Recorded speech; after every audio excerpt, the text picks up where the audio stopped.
السلام علیکم ورحمۃ اللہ وبرکاتہ۔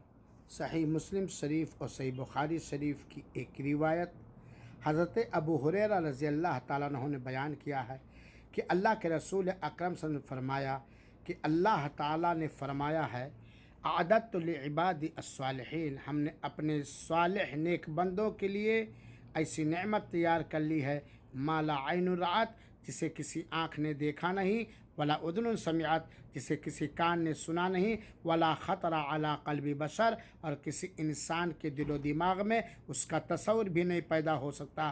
اور اگر تم چاہو تو یہ آیت کریمہ پڑھو، فلا تعلم نفس ما اخفی لهم من قرۃ اعین، کوئی نہیں جانتا کہ اللہ تعالیٰ نے نیک لوگوں کی آنکھوں کے ٹھنڈک کے لیے کیا تیار کر رکھا ہے۔ لہذا میرے بھائیوں ساتھیوں، ہمیں نیک بننا چاہیے، اللہ ہم سب کو نیک بنائے۔ توفیق۔